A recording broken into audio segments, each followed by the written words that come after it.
Gente querida de Deus, hoje a nossa devocional vai acontecer na Turquia, na cidade bíblica de Laodiceia, que de fato é uma cidade da Ásia Menor, uma cidade acerca da qual você lê na Epístola de Paulo aos Colossenses e você lê aqui no Apocalipse, no capítulo 3, do verso 14 até o verso 22. Vamos então ter esse tempo devocional em Laodiceia. Vamos lá. E eu leio para você o texto de Apocalipse 3. Ao anjo da igreja em Laodiceia escreve: estas coisas diz o Amém, a testemunha fiel e verdadeira, o princípio da criação de Deus. Conheço as tuas obras, que nem és frio nem quente. Quem dera fosses frio ou quente. Assim, porque és morno, e nem és quente nem frio, estou a ponto de vomitar-te da minha boca, pois dizes: estou rico e abastado, e não preciso de coisa alguma, e nem sabes que tu és infeliz, sim, miserável, pobre, cego e nu. Aconselho-te que de mim compres ouro refinado pelo fogo para te enriqueceres, vestiduras brancas para te vestires, a fim de que não seja manifesta a vergonha da tua nudez, e colírio para ungires os teus olhos, a fim de que vejas. Eu repreendo e disciplino a quantos amo. Sê, pois, zeloso e arrepende-te. Eis que estou à porta e bato. Se alguém ouvir a minha voz e abrir a porta, entrarei em sua casa e cearei com ele, e ele comigo. Ao vencedor, dar-lhe-ei sentar-se comigo no meu trono, assim como também eu venci, e me sentei com meu Pai no seu trono. Quem tem ouvidos para ouvir, ouça. E que Deus abra o nosso coração e nos dê graça e entendimento, para que esta palavra que você vai ouvir agora seja a espada do Espírito no seu coração e no meu também.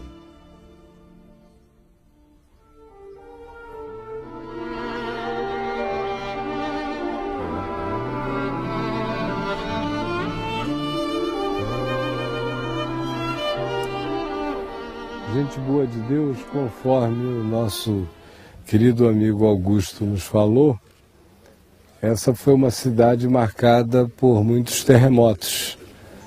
E a quantidade de terremotos que aconteceu aqui foi extraordinária.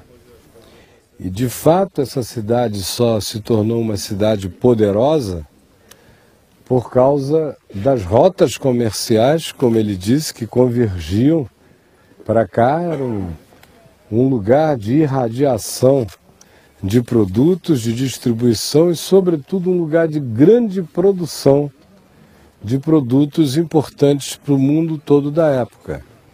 Não fora isso, ela não teria tido a menor chance de sobreviver, porque foram muitos os terremotos. Terremotos antes da era cristã em abundância. Na época do ano 50 da era cristã, o historiador, poeta, escritor Cícero morou aqui em Laodiceia há cerca de 3 anos. E ele narra, nas suas narrativas, um terremoto horroroso que aconteceu aqui, que praticamente destruiu a cidade toda. Aí eles refizeram-se. Aí por volta do ano 64, 65, 67, da era cristã, um outro grande terremoto, tão poderoso que destruiu a cidade toda.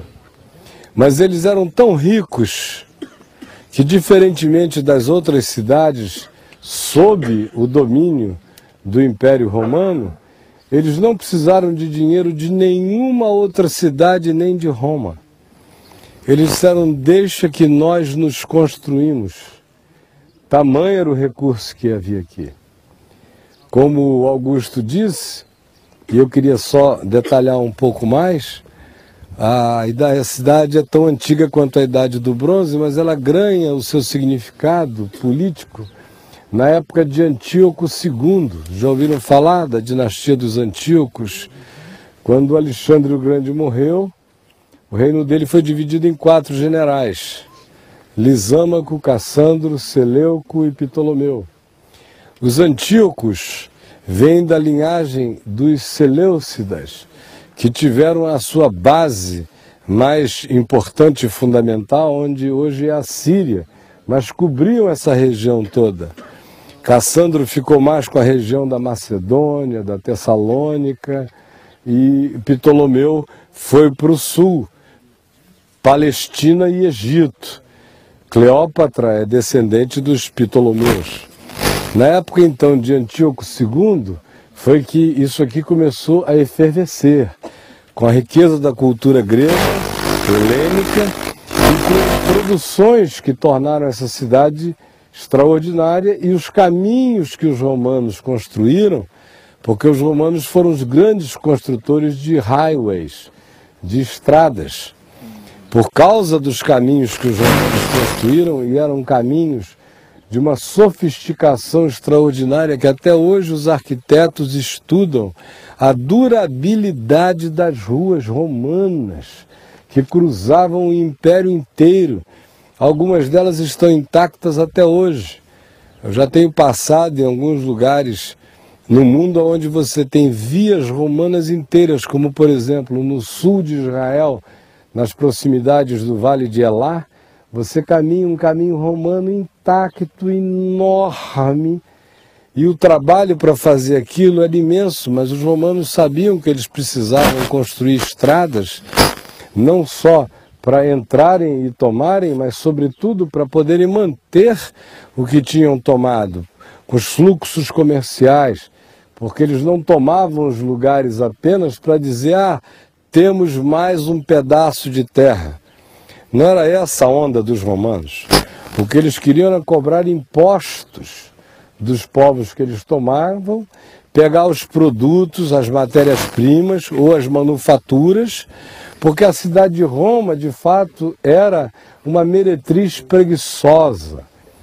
Na linguagem do livro do Apocalipse, ela é uma grande prostituta, é uma grande meretriz que não faz nada, fica lá de perna aberta esperando a paga.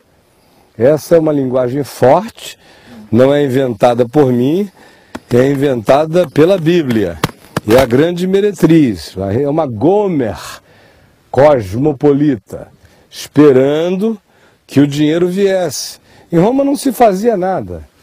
Em Roma só se construíam grandes monumentos, e se vivia para todos os prazeres e hedonismos, mas era uma cidade que de si mesma não era capaz de sobreviver, ela sobrevivia do espólio, da expropriação.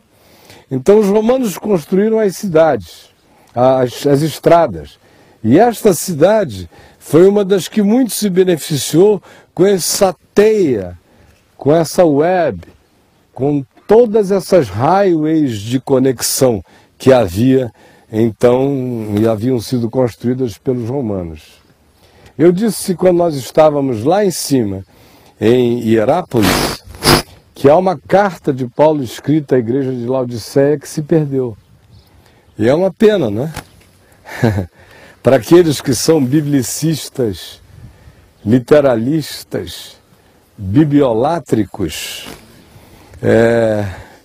fica a questão. Se a única palavra de Deus é a Bíblia, onde está a carta de Paulo aos Laodicenses? Não faz falta aqui? Não teria alguma coisa importante a ser acrescentada?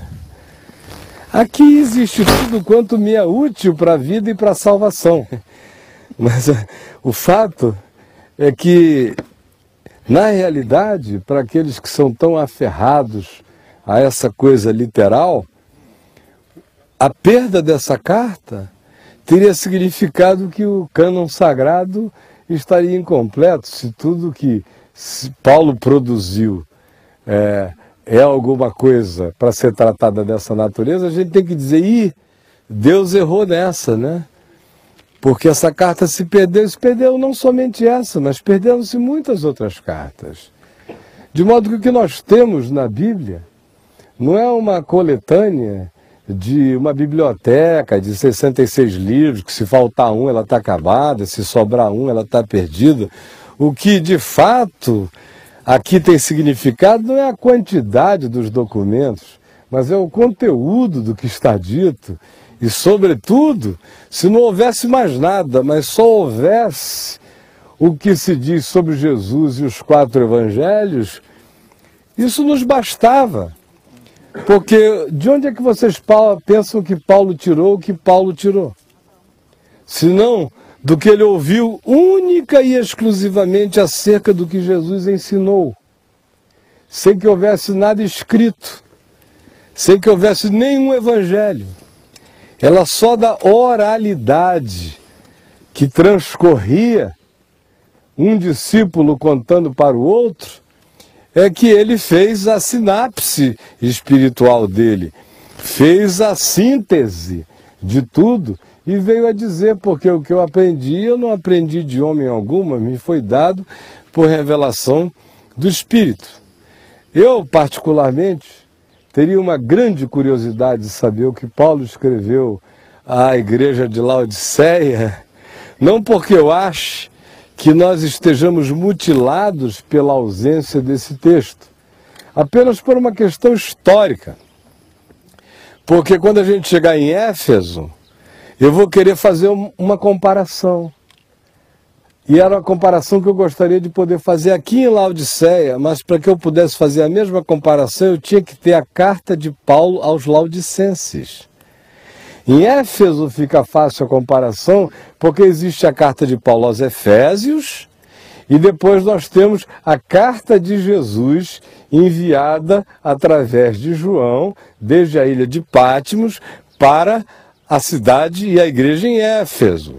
Aí a gente fica sabendo o que pode acontecer no espaço de 40 anos, numa única igreja, que é, de acordo com a carta de Paulo e o texto de Atos 19, é uma igreja que nasceu como uma princesa em Éfeso. E vocês viram que 40 anos depois, nos dias de João, na época do imperador Domiciano, com apenas 40 anos, 45 anos tinham passado, e a princesinha de Paulo estava virando uma moura torta. Mas isso fica para Éfeso, quando a gente lá chegar. Esse elemento é que eu gostaria de ter na perspectiva de gerar uma comparação. Mas é óbvio que quando Paulo escreveu aos de Laodiceia, ele fez isso de uma maneira positiva, como ele fez quando escreveu a carta aos Efésios, a carta aos Filipenses, a carta aos Colossenses. São cartas super positivas. Mas a positividade de hoje não garante perpetuidade espiritual. A relação de cada um de nós é com Deus num dia chamado hoje. Dentro na vida, não existem dias que se eternizam para nós no tempo. Todo dia é um dia a ter que ser chamado hoje. Todo dia é um dia a ter que se renovar todas as coisas diante de Deus, todos os compromissos, todos os vínculos, todas as raízes e tudo quanto signifique relação nossa com Ele tem que ser checada todo dia. Porque a mutabilidade, a inconstância de cada um de nós como indivíduos, eu não preciso explicar para nenhum de nós. Como anteontem eu encontrei alguns de vocês esfuziantes, ontem meio deprimidos, hoje meio mambembes, amanhã pegando fogo de alegria. Há uma ciclotimia enorme na nossa individualidade, tanto quanto há na experiência comunal e coletiva. Eu já pastoreei igrejas que, por exemplo, na década de 70, eram a referência mais parecida que, por exemplo, o Dr. Russell Shedd encontrou do que ele chamou de a primeira igreja brasileira que, para mim, parece com o que aconteceu em Éfeso. Era a igreja que papai e eu tínhamos começado lá em Manaus. Você chega lá, você continua a encontrar uma igreja ativa, sincera, tudo mais.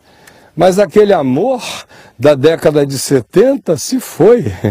Ficaram as memórias, ficaram os cultos às heranças, mas não mais as existencialidades poderosas.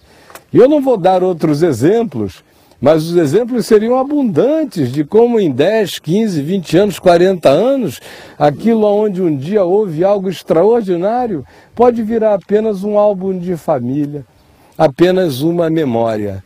Então, não se tendo a carta de Paulo aos Laodicenses, o que a gente tem é a carta de Jesus à igreja de Laodiceia. E nesta carta eu quero fazer a leitura, mas não antes de apenas dar mais algumas explicações que tornarão a leitura autoexplicativa, uma vez que essas informações estejam dadas. A gente ouviu lá em Hierápolis a quantidade de algodão que era plantado nessa região. Há pouco ouvimos outra vez que o algodão daqui ainda era melhor do que o de Hierápolis. Historicamente se sabe que o algodão de Laodiceia era considerado o melhor algodão do mundo, a melhor lã também procedia daqui. De modo que a manufatura de produtos de vestimenta, feitos de algodão, produção em lã, não tinha rivalidade no mundo antigo. Algumas tinturas que também eram aqui desenvolvidas, e também um colírio chamado de pó frígio, que aqui era desenvolvido com uma aplicabilidade extraordinária na medicina oftalmológica, numa época em que não havia óculos, numa época em que, por exemplo, a minha mulher com 4 graus de miopia, 4,5, seria cega. Alguém que tem 8, 9, estaria perdido, já sendo guiado pela mão. E hoje em dia não, isso já não significa nada para nós. Mas naqueles dias aquilo tinha importância fundamental. Usar aquele colírio era como usar óculos, era garantia de visão. E isso era gerado aqui, produzido aqui. Nos dias de Nero, eu disse, a cidade sofreu um terremoto tão violento que ela, no entanto, era tão rica que prescindiu de ajuda imperial e disse, não precisa não. O dinheiro que a gente tem é suficiente para nós nos reconstruirmos. Eles fizeram isso em tempo recorde. A cidade ficou toda reerguida em um primor, de modo que ela chocou o mundo com o poder financeiro, econômico, comercial que ela própria tinha e com aquilo que aqui era desenvolvido. De modo que surgiu em Laodiceia também uma jactância muito grande, porque imaginem só o que é morar num lugar desse em que você olha, tem essas montanhas extraordinárias. Você olha para o lado de lá, Pamukkale, com aquele espetáculo da natureza que chegou a criar um problema para nós hoje de manhã, não é? Ninguém queria ir mais embora. Parecia que tinham sido logrados, enganados. Por que a gente não faz aqui 3 tendas? Em Pamukkale, da Transfiguração. Bom, agora você já sabe o caminho. Quando quiser, vem e fique 10, 15 dias, fique de molho e tudo. Faça o que quiser. O caminho está mostrado. Mas no que me diz respeito, a viagem é muito maior do que belezas. Há muitas outras coisas a serem não apenas vistas com os olhos, mas internalizadas com o coração. E nós só estamos começando. O contexto de Laodiceia era esse. E ela era poderosa, autossuficiente, tinha balneários e resorts apreciados no mundo inteiro, desde os dias de Alexandre. Você imagina isso aí? Alexandre ficou de molho nesse negócio aí. Não teve imperador romano que, tendo passado por aqui, não tenha tirado a maior onda. Não houve rico na eternidade que não tenha aproveitado essas belezas e essas águas. Além do que, havia todo o tesouro. Era muito ouro que ia sendo acumulado, para que eles dissessem a Nero que não precisavam de ajuda de Roma, não é porque eles tinham lã,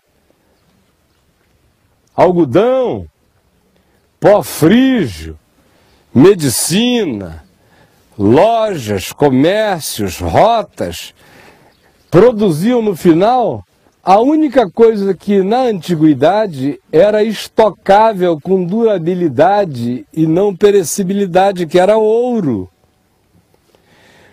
De modo que quando você lê aqui a carta enviada por Jesus, no Apocalipse, à igreja de Laodiceia, cada coisa que aqui é dita fica absolutamente óbvia, depois que você entende esse contexto histórico, econômico, cultural e geográfico. Então, isto dito, eu vou ler o texto. E aí prestem atenção, porque todos nós seremos assolados pela obviedade agora. Tem certas coisas que parecem tão misteriosas, porque nós fomos ensinados a ler a Bíblia como se fosse uma tábua de tarô, como se fosse um livro mágico. E ele não é. Simplesmente não é. Se você lê uma coisa depois da outra, você entende. Se você não entender de modo imediato e você pesquisar um pouquinho a história, você entende. Você pede instrução do Espírito Santo para que o que você entende entre no seu coração a ferro e fogo para mudar a vida. Mas o processo de compreensão, um pouco de história, um pouco de atenção e uma disposição mínima de ler sem magia o texto, ou seja, sem ficar botando um dedo num versículo e pensando o dia inteiro o que significa isso, mas lê como se lê um gibi, como se lê qualquer livro que se lê.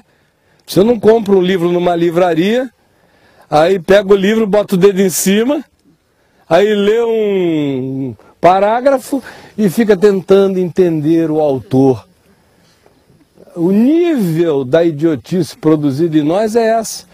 Quando a Bíblia foi transformada numa tábua ninja, num tarô, numa coisa assim, é que nós perdemos a capacidade de compreender o óbvio.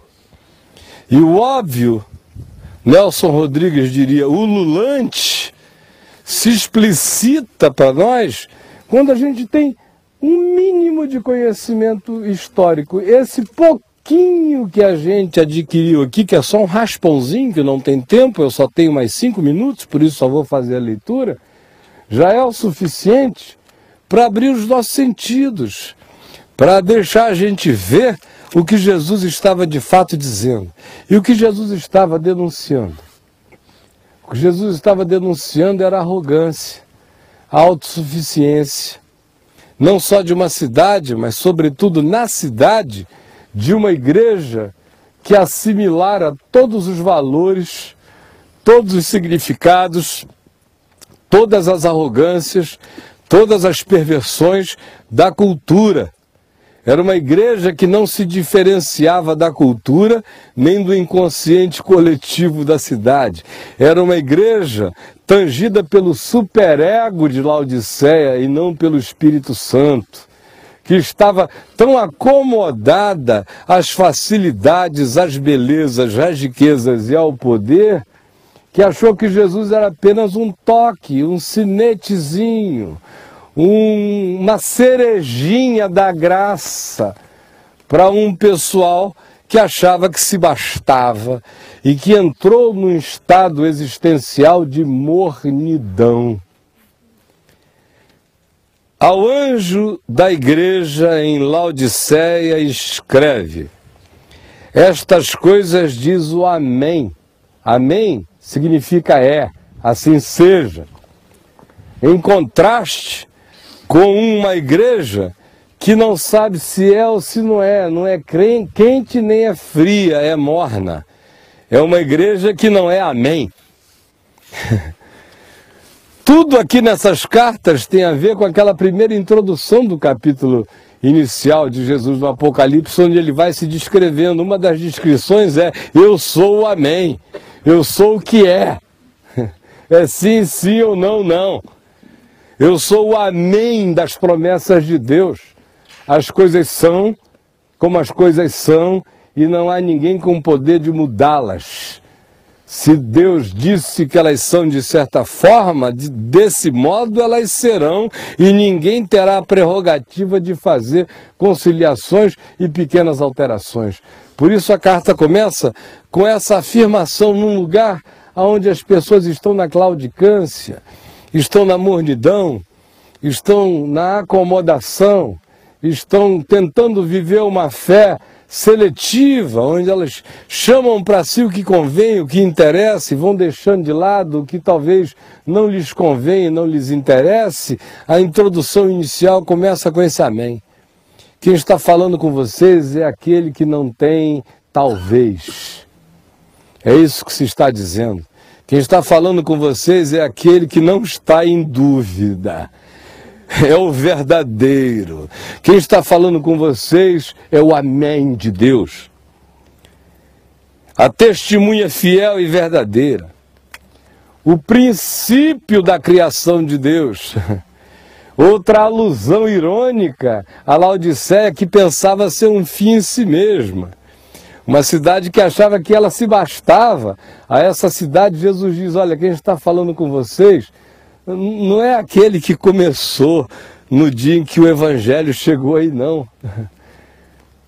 Porque os laodicenses sofriam do surto tão poderoso da autossuficiência que os fazia pensar que com Roma, sem Roma, com poder de outros ou sem ajuda de ninguém, eles se bastavam.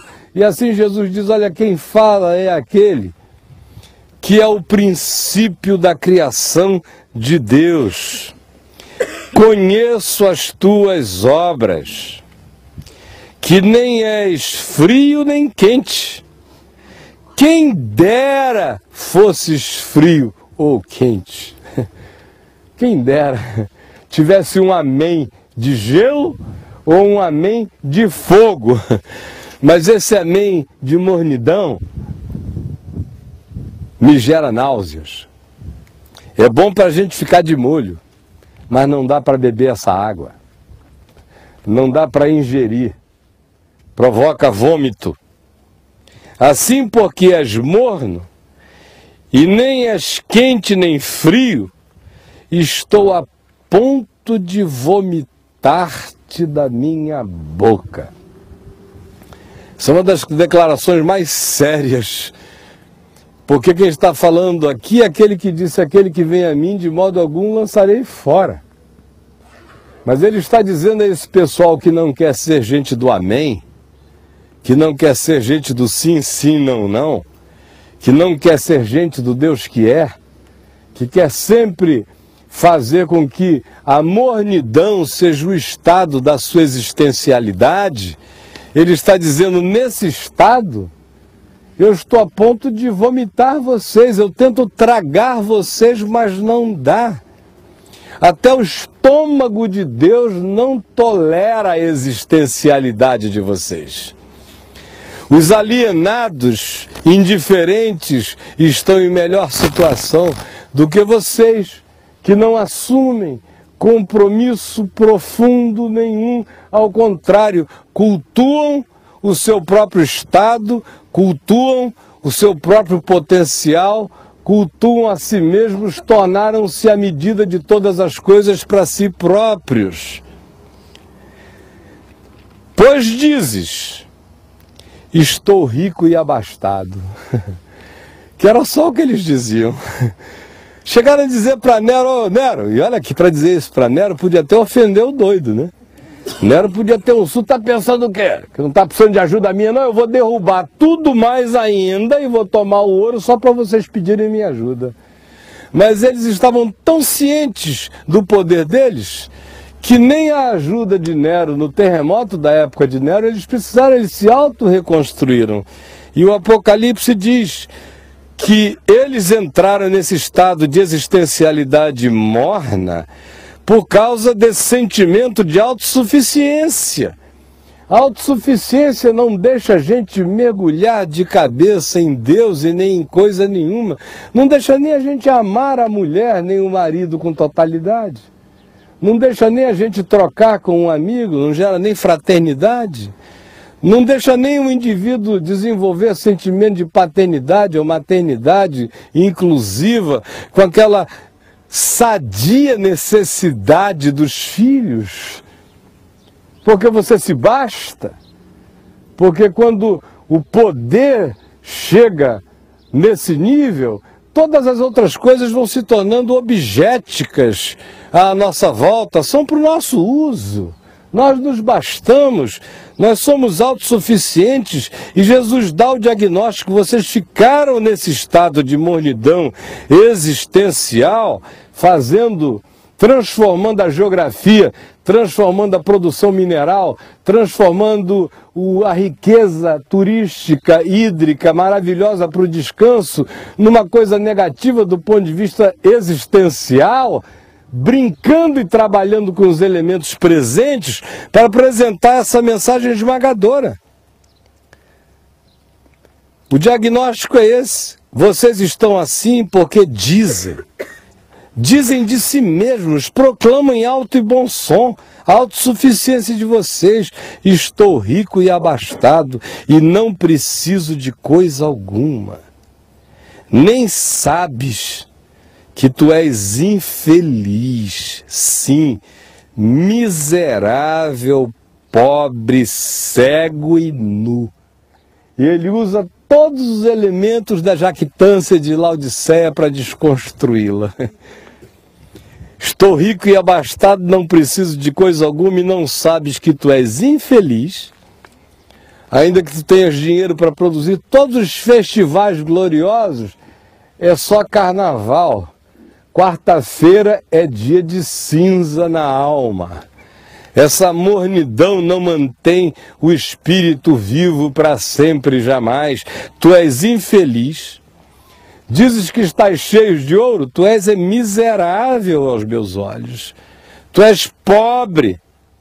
O teu pó frígio não lava o teu olhar para que tu discernas o significado espiritual verdadeiro do que tem valor e do que não tem valor. E aos meus olhos, toda a tua lã, todo o teu algodão, toda a tua roupa, toda a tua capacidade de tecer com nó gódio, não te veste. Se tu não te vestires com a justiça da graça, tu permanecerás absolutamente nu, ainda que prescindas da ajuda do próprio imperador Nero para te auto-reconstruires como cidade. Aos meus olhos, tu és andrajoso e nu. Aconselho-te que de mim compres ouro refinado pelo fogo para te enriqueceres. É comigo que tu tens que ter negócio. Não adianta as 500 lojinhas. Nada disso. Nada disso está ofertando aquilo que ele pede para comprar, porque já está pago. É apenas um superlativo linguístico para que eles se aproximem, já dizendo que eles têm tanto com que adquirir, já que o negócio de vocês é aquisição, então venham e comprem de mim o verdadeiro ouro puro, purificado pelo fogo, para tu te enriqueceres na verdade e no sentido onde a riqueza existe, que é no espírito. Que tu compres de mim. E tudo é ironia. São cartas, quando a gente entende os contextos, a gente vê a ironia, a brincadeira, o sarcasmo divino. A gente está assistindo aqui sarcasmo divino. Para o lugar do ouro, compra ouro de mim. E mais do que isso, vestiduras brancas para te vestires. Na terra da lã, do algodão, de tudo isso, toda a pureza e a beleza das cores das tuas vestes não te fazem andar com aquela pureza de vestiduras brancas e espirituais que só pode andar aquele que anda na graça, justificado na fé em mim de Jesus. E mais ainda, a fim de que não seja manifesta a vergonha da tua nudez. E eu também te aconselho que tu pegues de mim colírio, para ungires os teus olhos a fim de que vejas. Porque o lugar onde se vende pó frígio só tem gente cega espiritualmente, a começar da própria igreja que aqui estava. Eu repreendo e disciplino a quantos amo. É outra coisa que a gente não gosta de ouvir. Nossos amores são todos de cafuné. A gente não entende amor como energia. A gente não entende amor como palavra firme. A gente não entende amor como Deus entende amor. Muitas vezes, amor é beijo, é carinho, é carícia, é aconchego, é colo. Outras vezes o amor, para ser amor, precisa ser disciplina, precisa ser vara, precisa ser limite, precisa ser o falar mais claro, mais blunt possível, para ver se arromba a estupidez das nossas próprias presunções. Eu repreendo e disciplino a quantos amo, sê, pois, zeloso e arrepende-te. Metanoia é o que tu precisas, de uma nova mente. Precisas esquecer Laodiceia e encheres-te da nova Jerusalém, para que haja esperança para ti, porque se o teu horizonte for dessas perspectivas imediatas, tu estás perdido. Eis que estou à porta e bato. Se alguém ouvir a minha voz e abrir a porta, entrarei em sua casa, cearei com ele e ele comigo. Nesse lugar de tantas casas lindas, Jesus diz, eu estou de fora.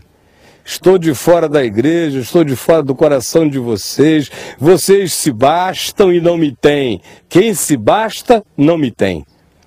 Ao vencedor, dar-lhe-ei a sentar-se comigo no meu trono.